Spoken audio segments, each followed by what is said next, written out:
Ah yes, the glorious arepa comes from Venezuela and Colombia. All you need to do is get masa arepa mix. This stuff is great, it stays for a while. It's a pre-cooked cornmeal, it can be yellow or white. The important thing is that it's pre-cooked. Make sure you have that, not regular cornmeal won't work.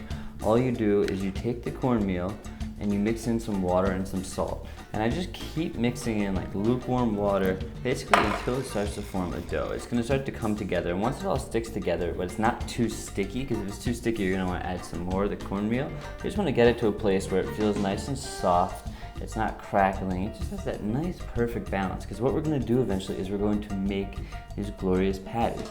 Now, next step is take your plantains. If you don't know what plantains are, they're almost like bananas, but they're a mix between a fruit and a vegetable. They're incredible. You can get green, you can get yellow. I know it looks like, oh, that looks like crap. It's all bruised and weird, but actually that's what you want. You want the plantain to be firm, and you want it to be as black as possible, but still being firm, because that means it's really ripe, it's gonna be sweet, it's gonna be glorious. I cut that up. The next thing we're going to do is get the slab bacon. Now you're looking at the bacon and you're like, what is this stuff? That's not bacon. Bacon's these thin little strips. No, that's bullshit. That is not bacon. This is true bacon. We're making a bacon steak. This bacon, when you fry it up, it's going to be meaty. You're going to bite into it. You're going to be like, this is the best thing you've ever had. And the next step is, of course, Brothers Green style, we always need sauce. In this case, I whipped up a quick sauce, ketchup, tequila, vinegar, maple syrup, mix that together. And then these guys from JD's Salsa sent me the salsa. They're like, hey, will you try our salsa? I was like, yeah, I'll try it, and if I like it, I'll use it. And you know what? I liked it, and I'm going to use it. And this is not a paid endorsement. It's really cool. It's basically all the things that you would want to have in salsa dehydrated. It's like cilantro, garlic, onions, all those different things, peppers, and you just kind of mix it in with ketchup. Even just ketchup in that is amazing. They say to use it like make a salsa, you know, chop up tomatoes. But anyway, mix that in, do your thing, and come back to this dough. The dough, we can let it sit for 10-15 minutes or so, just to kind of chill out, and you know, have a little bit of break. It does work. Food is work too. It's like, it needs its time off, people. So just make it into a patty.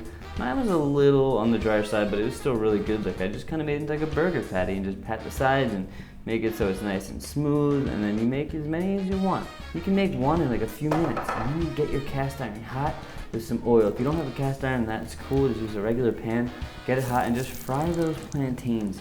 And I'm telling you, if you haven't cooked plantains, they're like God's gift to bananas. I tell you what, they're not bananas, but they look like bananas. People get confused. And once you see that, that means that you're having a good time. These plantains are excited. They're like, this is what we want to look like. When you see that on something, you know you've done something right. Now cook it like that on both sides.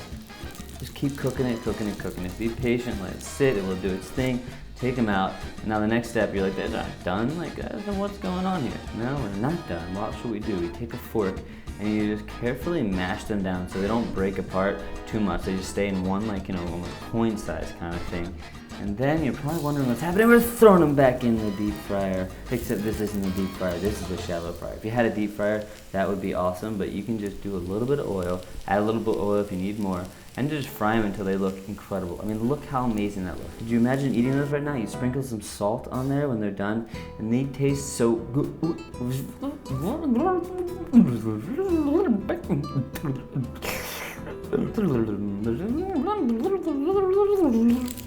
So good.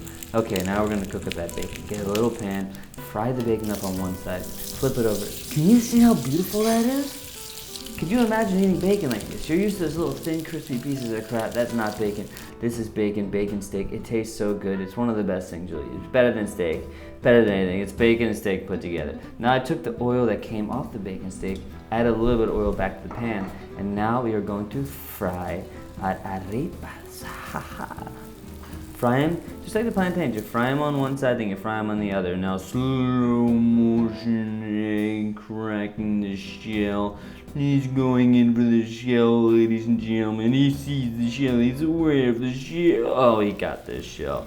Now we're back. This little pan I got, it's a one-off pan. I had a little, you know, a little egg in there, oil, salt, pepper, whatever. It fries eggs perfectly. It's the best thing in the world if you want that. Now we're gonna keep frying these arepas on both sides so they're nice and cooked.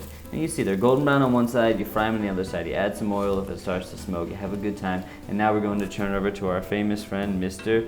French Guy Cooking. Hey brothers, Alex here from the French Guy Cooking.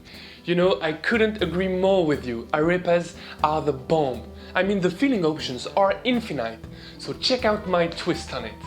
An Arepa burger. It's filled up with freshness and loads of flavor. In the center, I placed a grilled and juicy slice of eggplant, along with melted cheese of course. And to go with it, I made some fried plantains. You should check that out. Well, I hope you liked it. Back to you guys.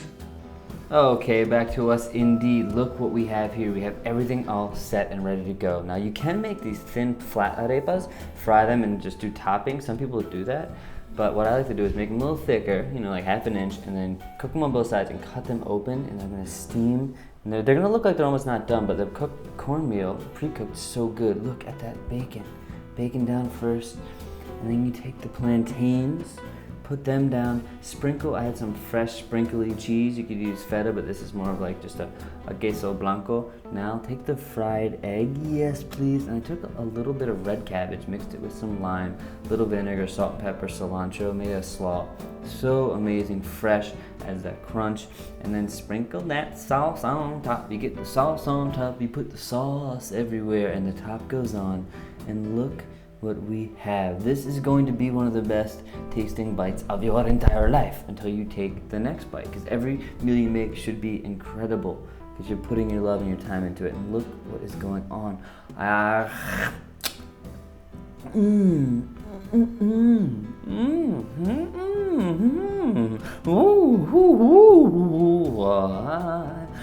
love arepas, arepas, arepas.